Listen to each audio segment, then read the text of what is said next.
Now, let's get your reaction to Man City's slender 1-0 win over Wolves in the Premier League last Friday. An important victory for Pep Guardiola's side in the race to qualify for next season's Champions League. Wolves had their fair share of chances in the final third, didn't they? But they hmm were wasteful, really, and City took the one chance that they needed to claim all 3 points with Kevin De Bruyne netting that all-important match winner. City, they seem to be finding a way to win matches now on a consistent basis, aren't they, Stephen? What did you make of the performance and what really stood out for you in particular? Yeah, it's obviously just about the 3 points at this stage of the season, and given where City have been this season as well, I can't expect the performance to be perfect. I expect a very different Manchester City, the business end of the table. Usually, City are quite relentless, all-consuming, powerful, can keep the ball, a brutal team, and we're actually still getting that level of results in terms of wins and so on. We're in impeccable form right now, but it wasn't a convincing display. I'm not going to lose any sleep over it, and I didn't over the weekend. But still, there were some concerns there at times. We got the 3 points, but Wolves, you can see why they've been so hot right now. They've been absolutely on fire winning, it was 6 games in a row, something Yeah, like that prior to this. It was teams around them, but they were doing it comfortably. And you can see in this game, their pedigree. It was a lively, technically strong Wolves side, a very likable Wolves side, actually. Lots of skill there, lots of pace, lovely touch from quite a few players at times. Good intricate play, confident. Yeah, if you carry on like this next season, I would not be surprised if they're really far up the table. I don't know if they'll go this far, but look what Forest have done this year for being a well organised, fast, skillful side. Didn't see much between the two sides, and played a lot recently. Felt very similar. So yeah, they were really, really good.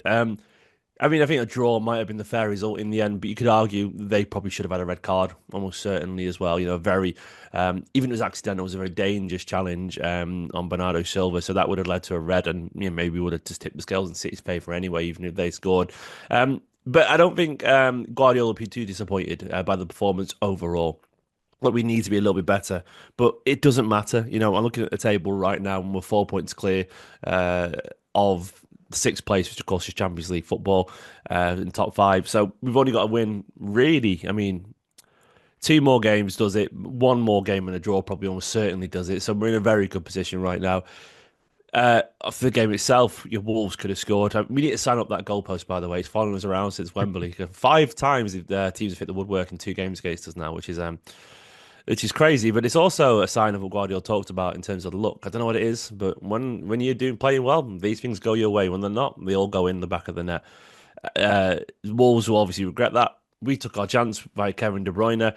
We could have had a couple more as well, but it's worth. It's not like that was our only chance. In the end, the XG, and I know people roll the eyes at that, was still in City's favour.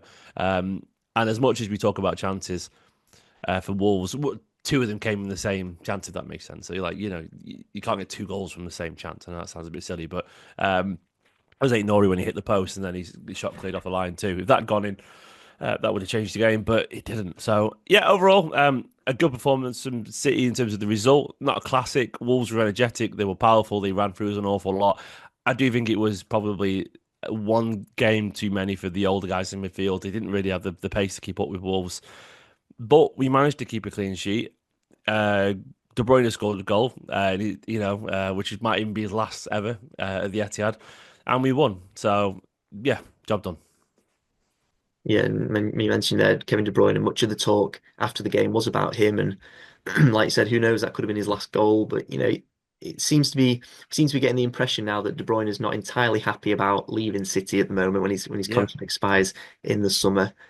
Have your thoughts on De Bruyne changed at all of him, leaving City in recent weeks? And do you think City are actually still right to let him go and recruit someone new in the summer?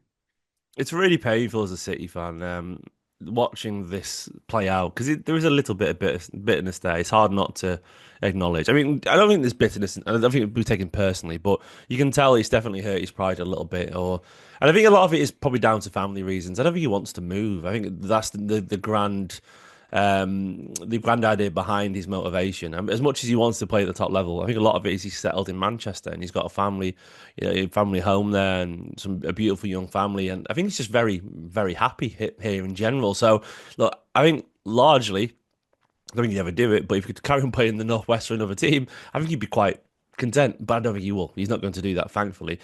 But it's hard to deny that De Bruyne does seem a little bit put out by this. It is what it is, you know. Great players feel that they can play for an awful long time. They always do. They go on and on and on. I do think it's hard to deny there isn't a slight drop off. You know, as much as De Bruyne is still playing at a high level, and he is very much a high level footballer still. De Bruyne wasn't just a high level footballer, but De Bruyne is a special footballer, and I have got no intention of playing down Kevin De Bruyne. I haven't, but he doesn't still strike me as this current version of Kevin De Bruyne isn't the version of De Bruyne that set alight the Premier League for 10 years. And I mean that with the greatest respect. He's my favourite ever footballer. I love the man. But he's definitely not, you know, Kevin De Bruyne did something special twice a game. And what I mean by special was a pass that was whipped perfectly right onto Haaland's head, or a through ball pass without even looking 40 yards straight into the feet of an on-running winger. He did things like that all the time. Those things aren't there as frequently right now. And he can't glide past people and do those 30, 40-yard runs that he used to all the time either. He's still really good, don't get me wrong. And he's still a top-class player. But I do think there are signs that he's not a special footballer anymore. You know, in terms of what he can do, being better than anyone else on the pitch. It happens a little bit, not a little, quite a lot less, if I'm being honest. I don't know if you agree with that, Ollie, but it does feel that way to me. Like, I don't see those perfectly weighted through balls that you just go, how has he done that? Like, he doesn't make me gasp out loud as much as he used to. That's not to say he doesn't deserve to stay, but I understand Manchester City's motivations of thinking, well, maybe at this point, at this age, with the injuries, but there's probably going to be another injury next season. Like, it's just very logical to sit it and think that De Bruyne might not be available for most of the next season. And sadly, and I hate thinking this way, but I wouldn't care, you know, as a football fan. But I'm only doing this because we make these videos together and I try and look at it from a different perspective. But he is on £400,000 minimum a week, you know, so that's an awful lot of money. You know, that's a massive part of Manchester City's budget. And given the season that City have had, it's been a slap in the face. We might still finish second and win an FA Cup and so on, but it has been a slap in the face. We've been miles off the pace in all the competitions. We were taken, I never swear, but they took the piss out of us in Europe. All these teams did. It was quite embarrassing. And Liverpool have strolled to the title. They're currently 18 points ahead of Manchester City as champions. And you know, they didn't. It's been too easy for everyone else around us this season. That's not necessarily De Bruyne's fault, but the point is, it was a message to Manchester City to move on. And symbolically, I can't think of any greater measure than moving on from your greatest ever player. And it doesn't. You don't have to like it. I don't like it really, and I would be delighted if he turns out you're staying for another season. But I get it at the same time. You know, football does not wait around for anyone, and City have to move on. And symbolically, De Bruyne is probably the best choice for that because his contract's up. I don't know about, you know, the money that they would have discussed or not discussed. He said he was surprised about, you know, that he made a decision without chatting about it.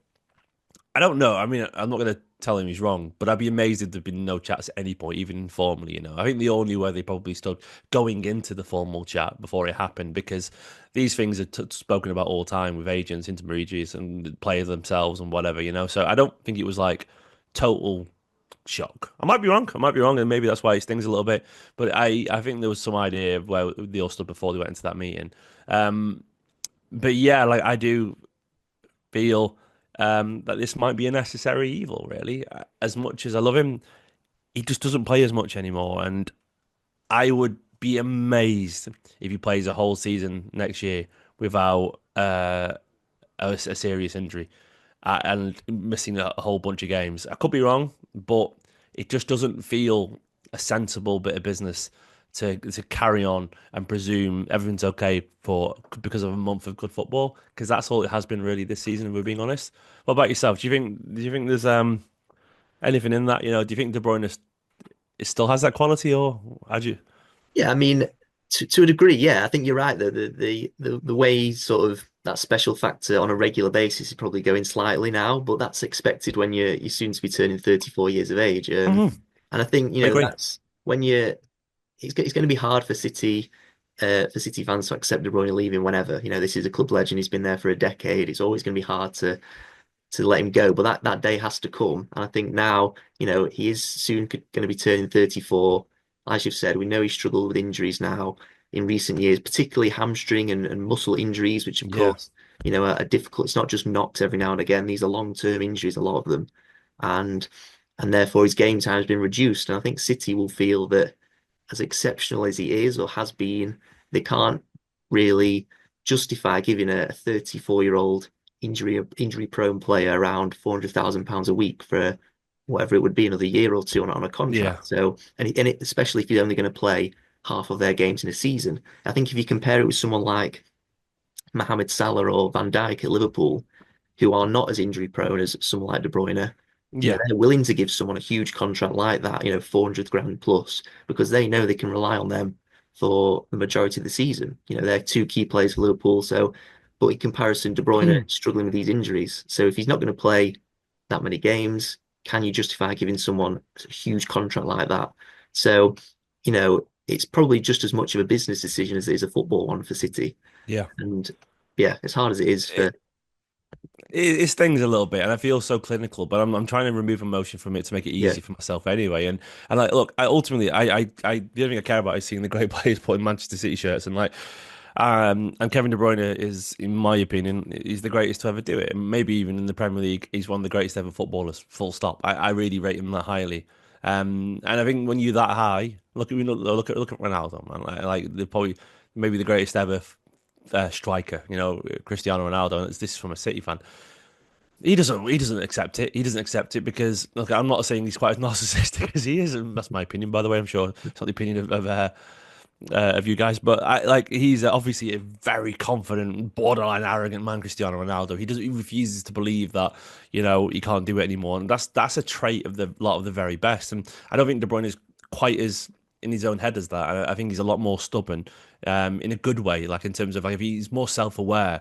But I definitely feel like he wants to play, a lot more at this level, and I think he'll probably accept it at some point, but I just don't think he sees it himself, and I think that's where the disconnect is. And there's nothing we can do about that as fans, really. We can just sort of accept it or not accept it, and ultimately, the thing that I keep sort of consoling about self about it is that if it's not now, it is in 12 months. It's not going to be 24 months or 36 months. There is no way he's going to be here for another 2, 3 seasons. So we're arguing over another year or so, and all the talk around, legs and age and all that kind of stuff, and look, and a rebuild. If we want a rebuild as football fans, £400,000 is going to have to go. And I know people would counter about, oh, he'll take a reduced contract. I don't think he would. I'm not sure that's true. I don't.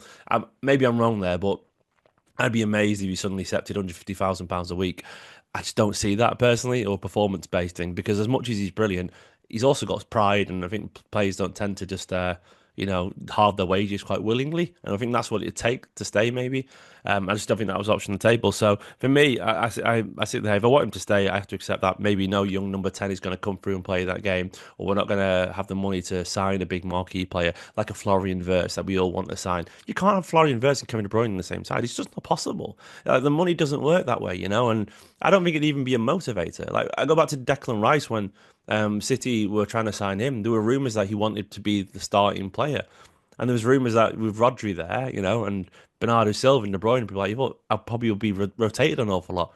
And he was probably right as well. And he went to Arsenal because it was a clear run, and also because he's a London boy and so on. But there were the rumours of that he was doubting again.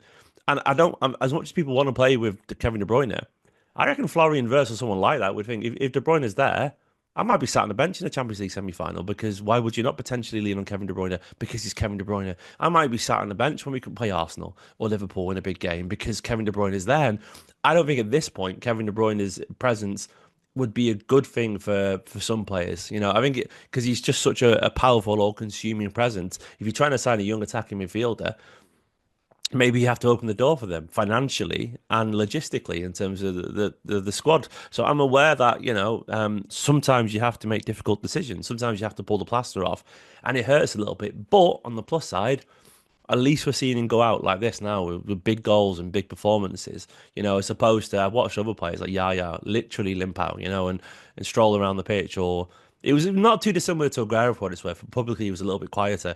Aguero didn't want to go. You could see it in his face, and he wasn't quite as vocal. But De Bruyne has always been very honest, and I respect that about him. He doesn't really. And when you're that good, you don't have to be anything other than honest, to be fair. But yeah, it's not. We've seen this before. We probably just haven't heard it publicly. I wouldn't be surprised if Fernandinho and people like that felt similar. Just they just chose to be a bit quieter. But hey, it's fine. It is who he is, and it's what made him so brilliant. Yeah, and so with De Bruyne leaving, then where do you think he could end up? He wants to continue playing at the highest level. So could he stay in the Premier League? Could he stay at another top European club, or is a move to MLS or Saudi Arabia more likely? Do you think? Yeah, I get that. He wants to play for Belgium still, doesn't he? And he wants to kick on. At the same time, I wouldn't be surprised if he fancies a really cool lifestyle in Chicago or Miami or somewhere like that because he could see when he was out for half a season last year. He quite enjoyed the lifestyle of the international playboy, and that implies an unfaithful man, not of course, international superstar, hanging around the F1 and all that kind of stuff, and just being the superstar that he is, and having time with his kids as well, which he said, and I can imagine the demands playing over in the MLS would be a lot less. Kevin De Bruyne can do what he wants to if he's playing over there. He's a superstar, and it'll be like a semi-retirement while getting paid an awful lot of money while living a great life. I'm sure he does want to play at a high level still. I can't see many teams being willing to pay the money that he'd demand, though. That's the thing. I'd be amazed if De Bruyne is asking for less than £300,000 a week. Aston Villa, for example, were briefly linked. Can you see that? I can't see that. Like they've got such a, I mean, maybe, but they've got Morgan Rogers, the Jellemans, John McGinn, and I know they're not Kevin De Bruyne, but Kevin De Bruyne is not Kevin De Bruyne either. And like it'd be a massive disruption of their wage budget and the way that they're moving forward to do that. It'd be a sort of it would be a vanity signing to an extent. Now, that sounds really cruel, but I know what I mean by that. It's not a logical signing given their current transfer policy. I think that's the better way to put it because it is a big punt on an injury-prone player. Oh God, I feel so dirty talking about Kevin De Bruyne like this because I love him to bits, but he's got a proven injury history. It's would be a lot of money. And you're not going to get 2 years, more than 2 years out of him at very best because you're just not going to because of his age and injury. So it'd be a big old punt, and I don't blame anyone for taking it. But I don't think football's trending that way at the moment. I don't think it is. I think we're in an era where teams are trying to buy young and develop, and everyone's trying to sign people who can run and be reliable and who are powerful. And I just don't see put those words right now with Kevin De Bruyne because of his age and so on, because of the profile. And I look around the Premier League and think, well, Liverpool, no, they won't do it. Um, Chelsea, that's not going to happen.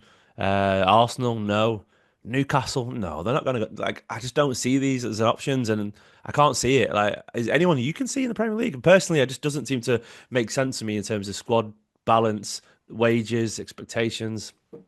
Yeah, I think it's hard to envisage him joining another Prem team. I mean, it could be wrong, but Yeah, like you oh, mentioned, the I'd be so-called top devastated. six, and then you look at like the Newcastles, your Villas, Yeah, someone like a Forest if they got in the Champions League, but you can't envisage De Bruyne signing for any of those, and on top of that, affording the wages that he'd asked for. yeah. It's really tricky. I think in terms of wages, the Saudi Pro League are the ones that can afford him, but it's just whether if he wants to play the highest level, you can't see him going there. I So don't get the impression he wants to move there. I don't know why. It's something about yeah, there's some players that seem to don't mind the lifestyle in Saudi Arabia, and some players that don't seem to be tempted by it. De Bruyne seems to be in that latter category. Look, the money that they'd put in front of him could change his mind for a year. It could do because they'd give him £1 million a week, wouldn't they? There easily. But I don't think personally, if I had the bank balance of Kevin De Bruyne and I didn't want to live over there, I'd want to live in America. I would. I'd want to live,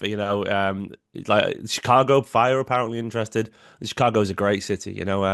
I can imagine living in as a millionaire footballer in Chicago would be a hell of a vibe. Or playing for Inter Miami and playing alongside Messi and living that beach life. Like that's where I would probably have with a young family. Look, there's a lot going on in America right now, but if you're a millionaire, it's gonna be rosy and so on.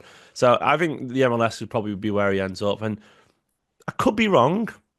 But I think it might be a slight humbling for Kev when he looks at the interest or lack of with what he's asking for. There's going to be teams who want to take him, but I can't see him paying 300 grand a week, 250 grand a week in Serie A. Personally, I don't think that the finances are there for that right now for an older superstar, so to speak. And I think he might be surprised.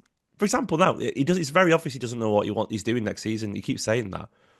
Do you think most players of that stature know what they're doing next season? Now, they've already had contacts, they've already had discussions. I'm sure he has, but it does feel very much like, based on his words, there's a lot of insecurity there, and I don't think he knows himself, and he doesn't sound sure. And if I was to guess psychologically, he's probably a reason feeding into these comments because you know the one place that maybe felt secure was his home, which is in Manchester. It's become his home, and that's not available for him right now. And I don't know what else is, and I'm not sure he knows what else is, and that must be quite disconcerting to an extent, you know. And you might the options on the table to him might be the ones that people deem as the retirement options, and that might be a shot across the brows too, as you know, unfortunately for him. So there's probably a lot going on in his head right now, and I get it. You know, it's we all get older, and none of us like it.